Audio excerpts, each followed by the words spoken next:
फ़ैज़ान गिरामी, आज शब शहादत शहज़ादी कौनैन।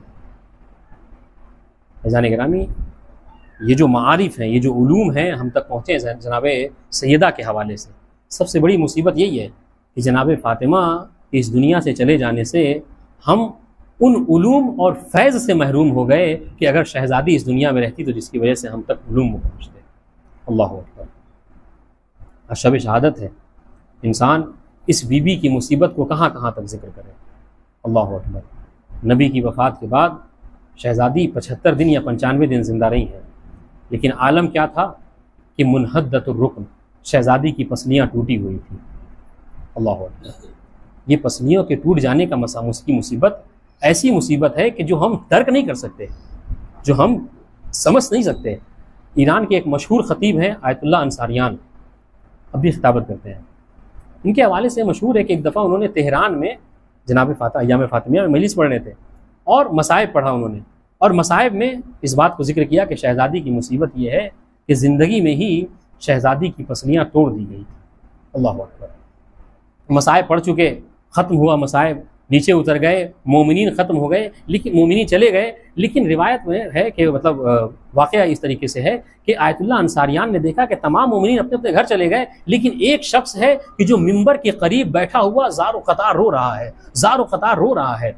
उस शख्स को बुलाया और बुलाने के बाद पूछा, भाई तेरे रोने की वजह क्या है, आखिर क्यों रो रहा है? तो कहा कि हुजूर, आपने अभी मसाइब में पढ़ा कि बीवी जितने दिन जिंदा रहीं इस आलम में थी कि पसलियाँ टूटी हुई थीं। कहा हुजूर, आपने ये मुसीबत बयान कर दी, आप इस चीज़ को महसूस नहीं कर सकते। मैं हड्डियों का डॉक्टर हूँ। अल्लाह अकबर। हुजूर, मैं हड्डियों का डॉक्टर हूँ, मैं इस चीज़ को जानता हूँ कि अगर इंसानी जिस्म की और बाकी जगहों की हड्डियां टूट जाएं तो उतनी तकलीफ की बात नहीं है, वो जुड़ जाती हैं, मुसीबत नहीं है। लेकिन अगर किसी की पसलियों की हड्डी टूट जाए तो वो शख्स जब जब सांस लेता है उसको तकलीफ होती है। अल्लाह अकबर। इमाम, जब आप ये जुमला मुलाहजा फरमाइए कि शहजादी 75 दिन या 95 दिन किस आलम में जिंदा रही, इस आलम में जिंदा रही कि शहजादी जब जब सांस ले रही थी शहजादी को तकलीफ हो रही थी, लेकिन अपनी मुसीबत को शहजादी ने कभी मौलाए कायनात से नहीं बयान फरमाया था। यही तो वो मुसीबत है। अज़ीज़ान गिरामी, शायद यही वजह मुसीबत है कि जिसकी वजह से शहजादी ने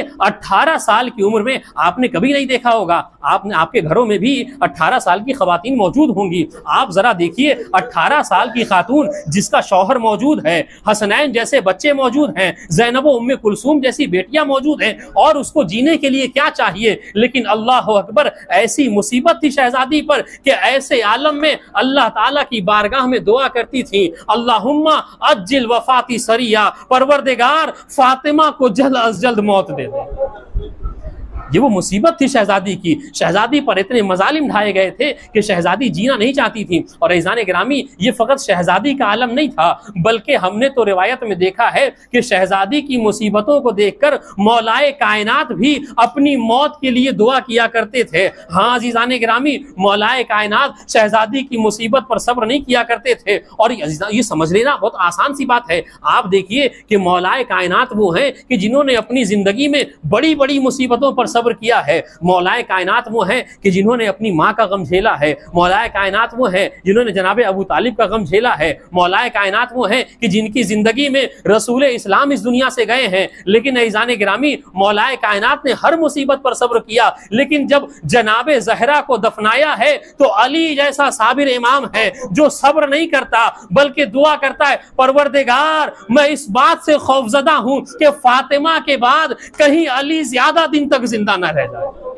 अल्लाह अकबर। अजीजों, फातिमा के बाद अली भी इस दुनिया में जिंदा नहीं रहना चाहते थे। यही तो वजह है कि रिवायतों में मिलता है कि जब शहजादी को दफना चुके मौलाए कायनात, तो अज़ान गिरा बस आखिरी रिवायत है, और जब तक ये रिवायत आपके जहन में होगी यकीनन आप गिरिया करेंगे। मौला के चाहने वाले, आखिरी शब है, इमाम को पुरसा पेश करना है। अज़ान गिरामी, रिवायत बताती कि जब शहजादी फातिमा ज़हरा को इमाम सपुर्द खाक कर चुके और सहने खाना में आए तो घर में इमाम ने अपने आप को कैद कर लिया था। इमाम है कि जो घर से बाहर नहीं निकलते थे। रिवायत बताती है 10 दिन गुजर गए, मौलाए कायनात अपने घर से बाहर नहीं निकले। लोगों ने जनाब अम्मार को बुलाया, कहा अम्मार तुम अली से बहुत करीब हो, जाओ और जाने के बाद अली को कहो कि वो अपने घर से बाहर आएं, हमें वाज़ो नसीहत करें, खुतबा पढ़ें, हम अली के फैज़ से महरूम हैं। पहले तो अम्मार ने मना किया, लेकिन जनाब अम्मार कहते हैं कि मैंने हिम्मत जुटाई और किसी तरीके से, सुनिएगा रिवायत, मैं किसी तरीके से अली के घर में दाखिल हुआ। जब मैं अली के घर में दाखिल हुआ तो जनाब अम्मार का जुमला है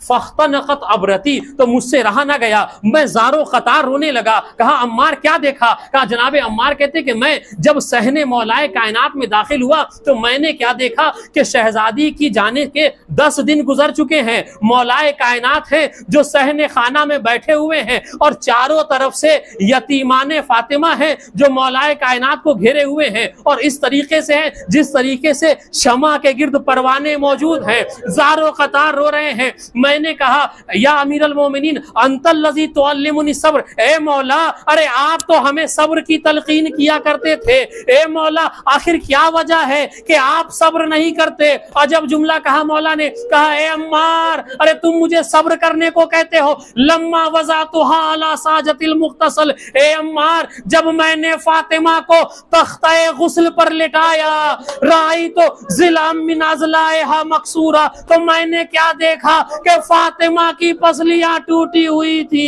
ए अम्मार, अरे फातिमा इस दुनिया से चली गई, अली को अपना गम ना बताया। ए अम्मार, अरे अली जब तक जिंदा रहेगा फातिमा का आज़ादार बन के रहेगा, अली जब तक जिंदा रहेगा फातिमा के गम में रोता रहेगा। अला लानतुल्लाहि अलल कौमिज़ ज़ालिमीन।